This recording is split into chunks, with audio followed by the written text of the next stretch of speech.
Welcome back to the Tracy Take. Today, Ryan and I will be breaking down the Week 10 matchup between the Minnesota Vikings and the Los Angeles Chargers. But before we do that and tell you why Dalvin Cook should be on any fantasy, DraftKings, anything fantasy, make sure that you subscribe to our channel. Hit the notification bell so you can see when we create new content. Like this video, comment on this video, and let us know on your overall thoughts on the game and who do you think is going to win. And Ryan, let's get into why Dalvin Cook is going to make someone a millionaire this weekend. So Oh yeah. normally what I like to do is we have our games picked out, and as you can see, I get my team stats and everything right there, break them out on just the overall, just give an understanding really of where teams are ranking at and where they're good and where they're not. The Chargers.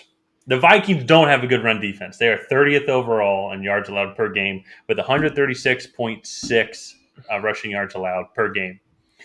The Chargers are obviously last, 25 yards more per game running the ball. The Philadelphia Eagles, which is not a good team and just overall in general, had 176 rushing yards against these guys and 2 touchdowns. This running defense is abysmal, and they make up for it because they have a great pass defense, 3rd overall and only 197 yards allowed. And they put up 25 points a game, which is the same that Minnesota does.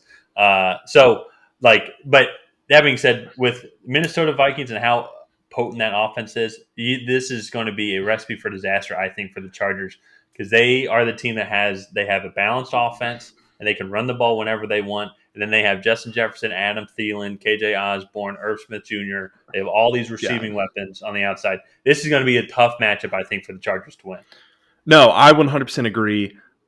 And not only coupled with that balanced offense, and while Minnesota doesn't have a great defense, Minnesota's defense is good enough to where I think that they can give the Chargers some fits. Well, one of the things, it's not like the Chargers, they're not a great run team in general. I think I give Austin Eckler, who's one of the better running backs in the league. I'm not knocking him. But they're not a run-heavy team. Austin Eckler's pass-catching ability is definitely what puts him at the top of the league and why he was drafted so high in fantasy leagues this year. Mm-hmm. So I think this game plays really well into Minnesota's hands. I have Dalvin Cook on my fantasy team, and I am very excited for him this week. And look, this is a big game for both these teams. Mm-hmm. So while Minnesota's not out of it yet, they have lost a lot of really close games. And if they're going to make a push, it has to start this week because they can't go down 3-6. Yep. Mm-hmm. We just talked about the Bears in our most recent episode who just went 3-6 with their Monday night loss. And talking there's you mentioned it. I think we think in the NFC 10-7, 9-8 maybe, but that's going to be that 7 seed threshold.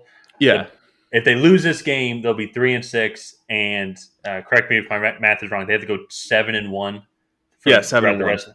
That's tough to do. Not too many teams have done that up to this point already. Mm-hmm. And they still have to play the Packers twice, the Bears twice, the 49ers, and the Steelers. So that's just going to be a lot of tough games to win. Yeah. That's going to be a lot of tough and to only be able to lose one to make the playoffs is going to be tough. That's a Aaron Rodgers run the table type of claim that. That's a great analogy. Yeah. But then on the flip side, you have the Los Angeles Chargers, who if they lose this game go to 5-4. They lost to New England, so they don't have the tiebreaker there. I think that would probably put them at 3rd in the division based off of who loses the matchup that we're going to cover next. The video will probably come out at the same time as this. Shameless plug. But depending on that would put the Chargers at 3rd in that division. Mm-hmm. So behind Kansas City and Oakland. So well, and let's also not forget the Broncos are also 5-4. Oh, so if the Broncos win, and I'm not sure the Broncos are playing. I'm blanking on it right now. But this is a huge game for the Chargers as well. So, let's focus on the game for a second. And what do you think? So we already outlined really, I think, what Minnesota Broncos has play the to Eagles. Right? Okay, they can win that game. They can definitely win that game. Go 6-4. Mm-hmm. The the Chargers, they're going to have, I think, if I'm not mistaken, Justin Herbert threw for 350 plus yards, a couple of touchdowns Yeah. last week. He's going to have a similar performance against this team as well. Luckily, the Minnesota's pass defense is just average. Actually, on the Mm-hmm. number, they're 16th overall, and I think that they can do that because I don't know how much running they're going to be able to do. Well, Minnesota has a weak run defense in general, but Mm-hmm. uh, they're going to need to be able to keep up with this Minnesota offense, who I think is going to put up a lot of points. They're going to be so well balanced. I think they're going to be able to move the ball whenever they want, and the Chargers are going to have to be able to do the same. Yeah. No, I mean, I 100% agree. The problem that I think the Chargers are going to have in this game is I think Minnesota is going to be able to control time of possession very Mm-hmm. easily. That's Just fair. Yeah, that's a good with point. the run game that's established, I think Minnesota will fairly easily be able to go on 7+ play drives, Mm-hmm. consistently get yards in the run game, bring down those safeties, and then beat them over the top. Justin Jefferson is a guy that, I mean, he was the best rookie wide receiver ever until Jamar Chase came in the league the next year. Yeah, Like, yeah. but no, like Justin Jefferson is a weapon. Right now, it looks like Asante Samuel Jr. is questionable to go. Mm-hmm. So that's definitely something that like to keep an eye on. If they could pair Dalvin Cook's run game against the by far worst run defense in the league with a play action pass to Justin Jefferson, I mean, I really struggle to see how the Chargers will be able to stop that.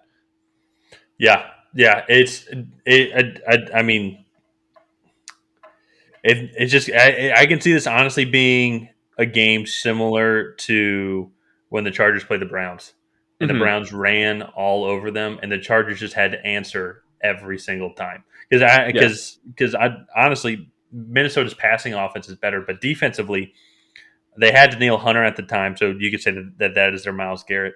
Um, well, now I think that's a poor comparison to compare the Browns defense to Minnesota. Statistically, the Browns are significantly better. yeah, So, I mean, the Chargers can do it. In that game, the Chargers scored 47 points and beat the Browns by 5.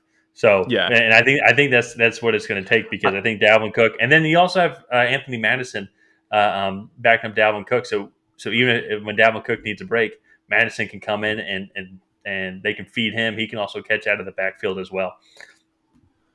Yeah, no, I definitely agree. I would say that Minnesota's defense is probably more comparable to New England's, who That's went in fair. there, lacks corner depth, but might be fairly decent up front. New England's front seven is definitely much better against the run, but against the pass they're not as good. So New England was just Hmm. able, I think, to scheme better and put their defense in good situations to win. Yeah. So look, I think Minnesota can definitely do it. They are probably the best 3-5 team. There are some Falcons teams that are up there that have been 2-4, 2-6 that have been pretty talented. But for being 3-5, this Minnesota Vikings team is really good, and I don't think this is anything that the Chargers can take lightly. I'm actually probably going to pick the Vikings to win. I think they probably win 31-24 uh, in a relatively high scoring effort. Yeah, I'm leaning honestly towards something similar. I'm definitely picking the over, just with how Mm-hmm. bad both run defenses are.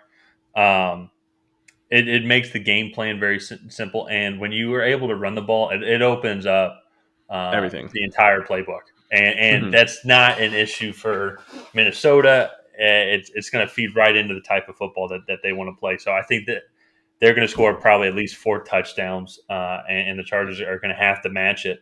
And if they're going to want to win, it definitely me to the over, obviously then as well. So I'm only to the over, and I also think too that Minnesota is going to pull this one out. I think that they've had a tough go with things. I think that they're going to pull. They're finally going to fix any like last second woes that they've had. They're going to come out with a victory on this one and keep themselves in the playoff hunt. Yeah. I mean, I'm excited. This is the 4 o'clock game that I'm most likely going to be watching. Mm-hmm. Uh, I just think this one has the most playoff implications for the AFC and the NFC because this could put the Vikings right back in the mix. But I don't have too much else to add. Do you have anything else you want to add before we go? No. Nope. All right. Well, I think that's going to do it for this episode of the Tracy Take. Go ahead and hit that like button and subscribe if you have not already. And leave a comment down below on who you think is going to win this game.